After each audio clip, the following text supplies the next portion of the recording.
beaucoup de talabiso à travers le monde, la même Afrique, Topé Sibino, Mbote Bino Baye, beaucoup de penza, émission Bosolo, Nakati à Congo, Impact News, Topé Sibino Benza, Mbote Bino beaucoup de biso na bandela ba téléphone portable, ba ordinateur na bino ba télévision na bino, Topé Sibino Benza, Matondi Mingi. Mokola lelo ba imboka tozali penza, lisusu na esengo ya koyamba moko ya ba journaliste politique ndeko Pascal Oonje na etokobeta penza masolo par rapport à conférence à Genève où ils vont se tenir mokolo ya lelo kuna na Suisse bakonzi ya Congo bango bako se présenter mais conférence on a plutôt ezali basali conférence on a bako sala conférence on a plus pour Namboka ya Congo. Donc je appelle ça explication claire na maluba yandeko mwana mboka Pascal Oonje à qui je dis bonjour. Bonjour Ndeko. Du coup Pascal déjà un mot na ba oyo bazui di bako kolanda yo. Non, na repesa bango mbote pour etumba oyo eza compliqué. Etumba ya kosunga mboka touta na libération depuis 60. Combat on est continué, dictature et intervenir.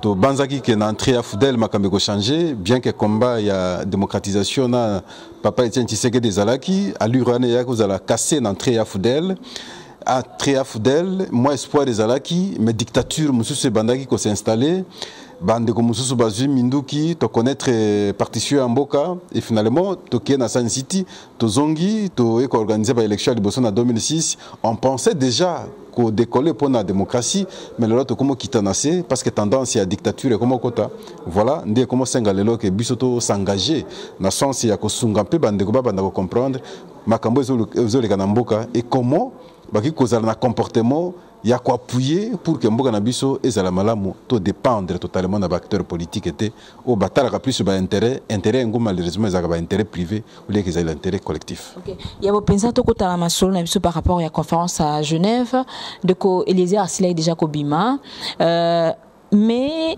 tu habité à faire il y a diamant wana bozali ko continuer ba ko bousculer ba kondi enfin que vérité à solo to pe justice ko ça na likambo ndeko oyo asile ko zwa diamant pe asila ko kufa na mboka na biso ngona zolo bana combat vérité nde bato balinga ko yoka ngote.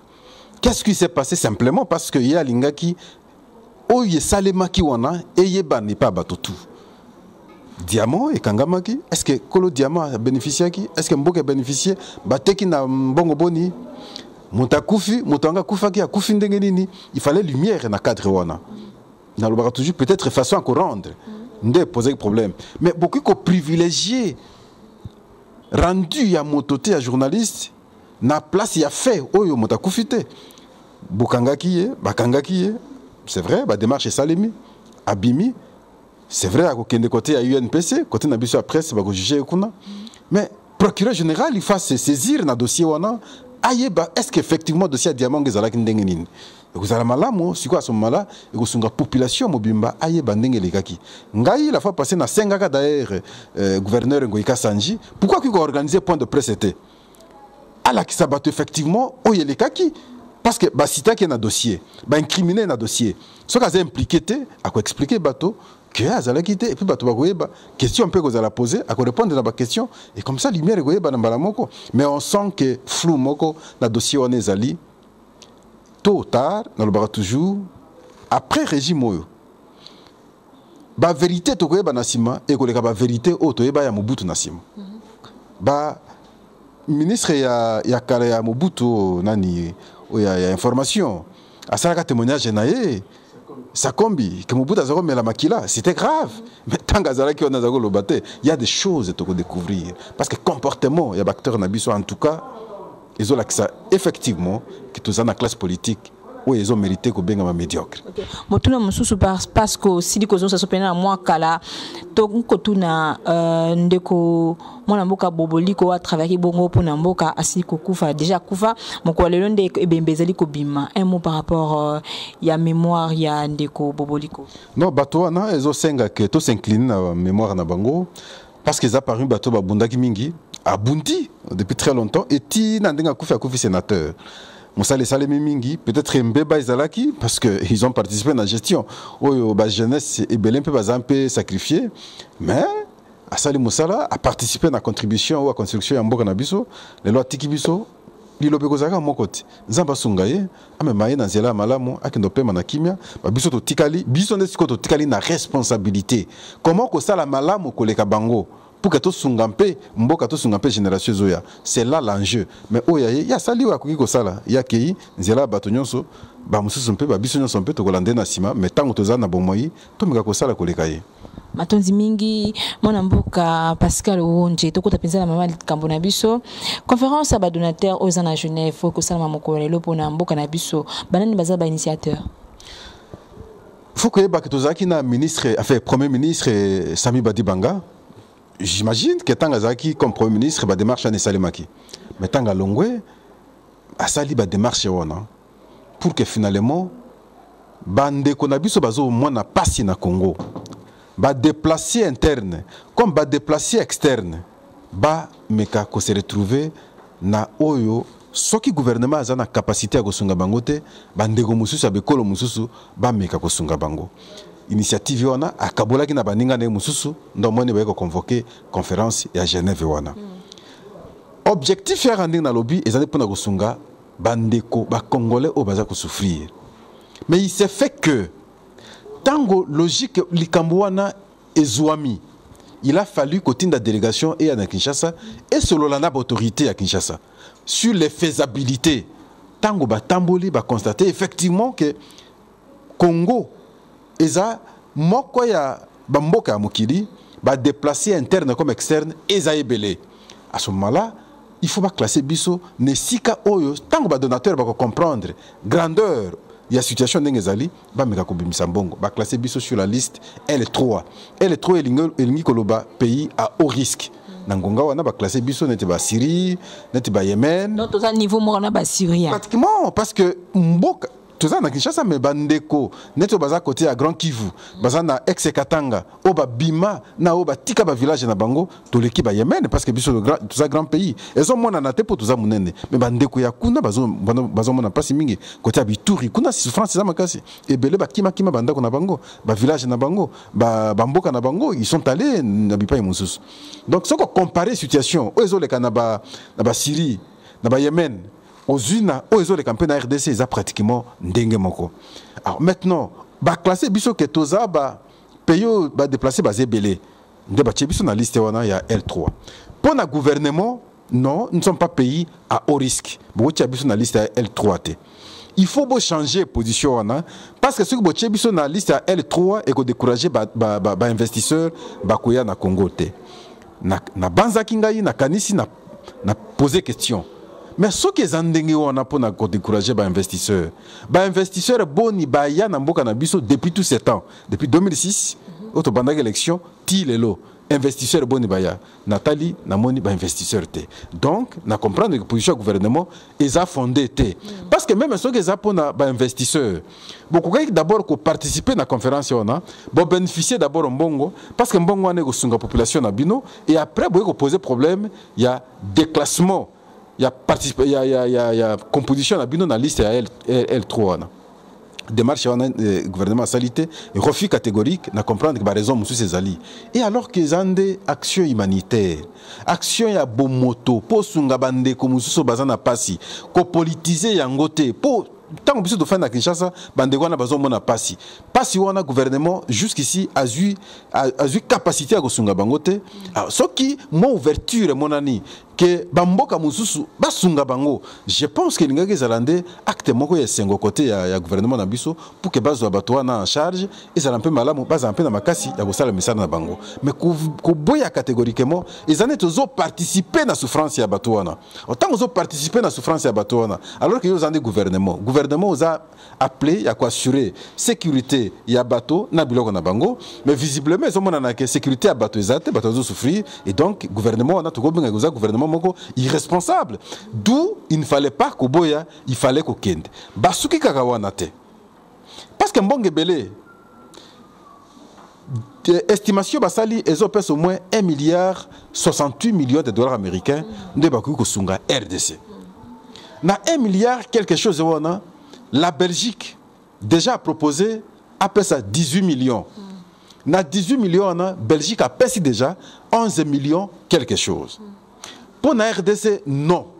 Étant donné que nous sommes en coopération, surtout dans la Belgique, Belgique a pu continuer à appuyer RDC. C'était bon à Belgique et à RDC. Ah, mais comment ça? Ça c'est grave ça.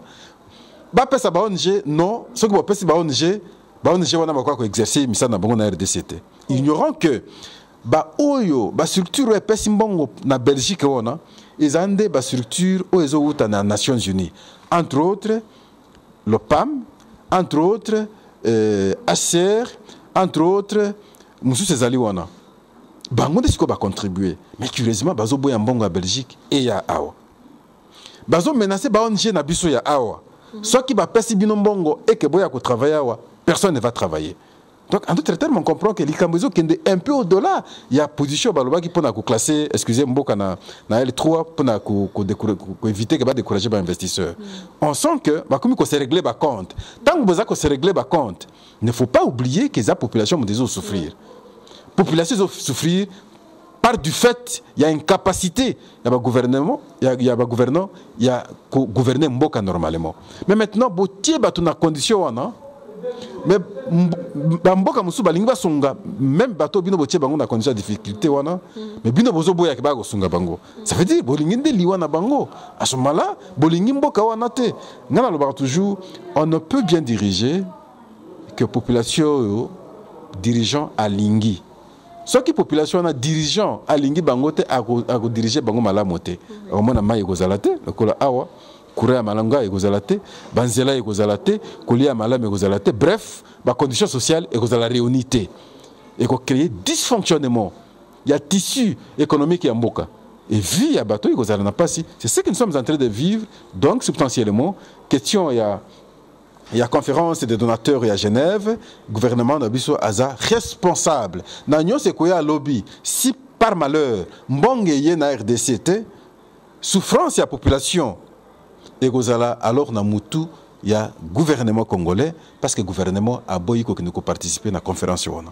Mon mboka Pascal Owonje, pourquoi seulement le gouvernement est comme ko boya makambo surtout catégoriquement n'attend oyo baboyi bakoboya déjà par rapport Monisco bon baningi sous peut-être sentir Monisco te malgré ba renouveler mandat na bango baningi sous tes maisons Schengen et kangi mais qu'est-ce qui se passe au fait et le nini penza et ko lekana c'est mais quand on éclaircir banamboka non aspect à liboso za définition à mabe oyo bandeko ba pesaka na concept ya souveraineté.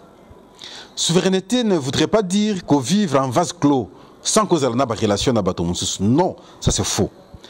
Chaque souveraineté est toujours dépendante des autres. À ce moment-là, la souveraineté ne peut pas être absolue. La manière dont vous imaginez, mais souveraineté est toujours dans le cadre à un certain moment il y a dépendance parce que au coup il y a une méthode de diffusionnisme. Aujourd'hui il y a baninga bazui ya yo siko bosangani bo créer culture mususu. C'est ça le monde d'aujourd'hui. Mais curieusement balingi comme ma biso na logique comme si to ko vivre kaka biso en vase clos motaku ko pesa biso même mécanicité na autre ko sala au nom ya souveraineté. Non, ça c'est une grosse erreur. Monisco yaki ya weza pour la volonté à Monisco te. Monisco yaki ya parce que biso mako to kendo luka Monisco l'incapacité ya ko gérer mboka na biso. Bitumba bimaki ba condition que c'est comment difficile to ça l'appel pour que ba ko sunga biso. De la même manière que to ça l'appel na ba 60. To ko ça l'appel dernièrement pour que Monisco ya ko sunga biso. Et yo ko sunga biso jusqu'ici to trouver dans nos solutions dans la crise était la preuve là de Zoloba il y a crise humanitaire la preuve là dans la crise humanitaire en Zoloba RDC premier pays au monde où va déplacer interne comme externe basé belé en d'autres termes to trouver dans nos solutions dans la crise wanate mais au trouver dans nos solutions dans la crise wanate yo lingi MONUSCO akende pourquoi est-ce qu'il y a raison na kati wana nasima est-ce que lingi que bon, raison, RDC est capable de se prendre en charge. Non, ça c'est n'importe quoi. Ils sont capables de se prendre en charge. Le ministre intérieur la fois passée à Kena Djougou a sa déclaration après Ngaï, liwa ekozalate ba gubuma batote. Après bumi batote. On est incapable de sécuriser bateau. Mais après il y a MONUSCO, ne fût-ce qu'il y a Mouké wana. Ne faut pas aussi chercher que MONUSCO a ça là comme s'ils étaient des Congolais. pour pas couper la bino kaka. Non. Mouké bazo salawana, ça contribue à la sécurité na biso belé. Mais on a l'impression comme si ba Congolais to luka que MONUSCO a travaillé net FARDC, net la police. Non. Mais bon peine de Pascal tous on est pas réflexion des akitoko. Ne faut pas chercher que MONUSCO ça net service à sécurité na biso. Bango il faut pas travailler parce que baza makila à Congo, baza na mboka na bango. Ba mususu wana ba yande koya, ba ko appuyer bino. Et zande appui na sécurité. Mais kolukate que baza na premier plan ba ko fait la bino. Mais ici c'est que on ne sait pas que trouver corps militaire ya malamu pour que e koka ko bundana banguna. Tozwaki Mamadou awa. Akufa. Tozwaki Baouma. Akufa, tozwaki Mbunza Mabe. Pourquoi toi na bakufa parce que bato babima kama kasi côté RDC bakufa pona nini? Question na peut koka ko limbolangote. Ça démontre que ba stratégie moko ya mabimpe mbala musu sezali. D'où MONUSCO azala nano. Tango to trouver solution de to goyeba kotala départ à MONUSCO. Mona mboka dans beti masolo ya Mamadou awasi asila kokufa. Mais kolesi ko les cartons qui on a tellement qui pesa ba réseaux sociaux le lenge ba bomi ba soldat na biso kuna bazoko zong c'est la biso ba soldat rwandais bazoko tana bibembe na biso réaction na yo awa ba koloba ete to komi capable de se prendre en charge. Mais yango makaba nazako loba yango wana en d'autres termes nazo lakisa que sécurité ya batezate na côté ya ba force na biso ya ndenge malamu MONUSCO azane ti liso considérer liso neti MONUSCO neti caméra ou ezako surveiller nyo sezoleka.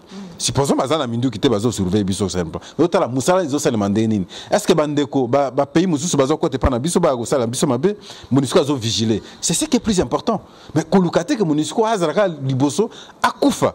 Et puis comment ça na ba Pascal bango peut pas comme ko violer ba mama na est ba makambo belé bango pe de fois ezaka matin mingi population ça posa MONUSCO azo le kanaya azo le ba pe lokote bango batala kaka. Donc ce ko batala kaka.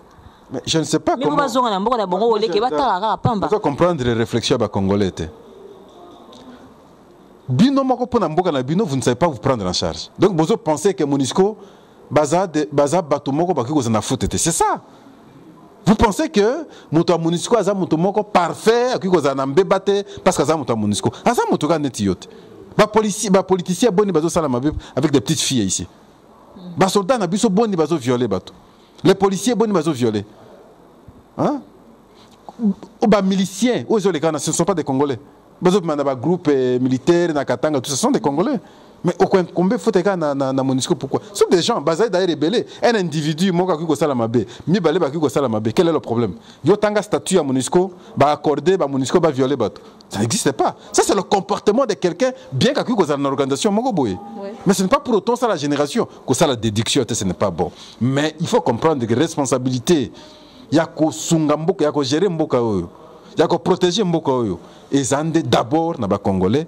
Ba mususu wana ba yende ko appuyer biso mais tout ça l'inversion ya position c'est inversion des valeurs te to tia bango na première position te biso na simate non biso to za liboso bango ba za na sima ba ya na appui et pas na biso donc ici eza gouvernement na biso eza ba FRDC na biso eza la police na biso et bi ko sécuriser mboka te conséquence ba déplacer basé belé conséquence tozo kene ko luka mbongo libanda mais malgré tozo kene luka mbongo libanda mais biso moko to créer makambo tozo boya mpe mbongo aneya pour que sunga bandeko na biso donc toza complice na souffrance et la population to comme penza ko kene na suka mona mboka Pascal ko résumer biso penza par rapport il y a déclaration au esle ko sala mabongo ya unité de l'opposition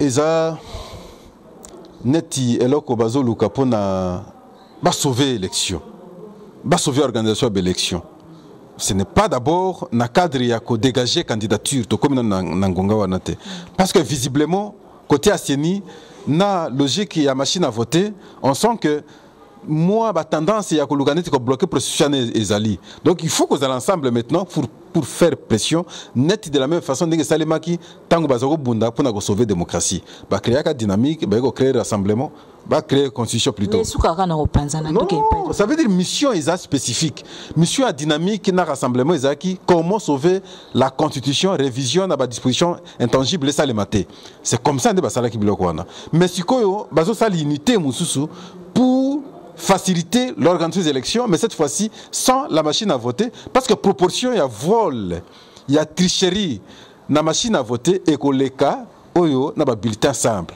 D'où unité wana ba pousser seni parce que consensus est dégagé était andima que toute ça l'élection dans le système traditionnel. Et c'est simplement tant que ba le cas étape wana ba comme une étape il y a choix il y a ba candidat. Na moment on a ceux qui balingi ba se séparer parce qu'ambition motoki ko kangangote là c'est autre chose. Mais tout comme une ambition on a té siko unité ezapona ko bunda pour que problématique il y a machine à voter et trouver solution. Problématique, il y a fichier électoral et trouver solution. Moi, transparence, na musala seni, ezala, et à ce moment-là, nde, bako ko kene élection, moutoua sa ko bimasiko nga na koza candidat, peut-être nga pe na koza la candidat, qui vous dit que na koza la candidat présidente. C'est possible. Ce qui m'ambition nga, et tininga, na ngonga, on a qu'il faut na kene comme candidat, mais je vais aussi postuler, parfois comme candidat président, parfois comme candidat député national ou provincial. C'est une émission, abonnez-vous sur Congo Impact News, la même Africa, à Kosala C, mon salandeko, mon amboka toko mpeza na suka, so iko pesa numéro contact na ba oyo, ba koninga penza kozo éclaircissement et pas na yo. Non, numéro nangai, code nabiche zaka 0, non fait plus 243 85 340 82 73. Donc plus 243 85 340 82 73. Na numéro on a ce que bengingai au solana ngai librement et de façon très détendue. OK. Wana bolandi bongo mwana mboka Pascal Onje, journaliste politique. Au CPL Bongo na émission à mon collègue Lobo solo. Au Pesa Bongo, merci na Coco Soming, Babi Vie, mais il y a Simbi caméra derrière la caméra. Te Pessi Ombote. Un grand merci à Serge Tungila, mon papa depuis Londres. Bon séjour à Kadi Mankoto et puis le sous Simon Petolo Iswa. Congo Impact News, Zalina Posa soutien à Bino. Enfin que Moussala et s'améliorer enfin que mon sala et kende liboso sokinzambe azongite Lopez Duarte, je te salue, donc très prochainement, bye bye.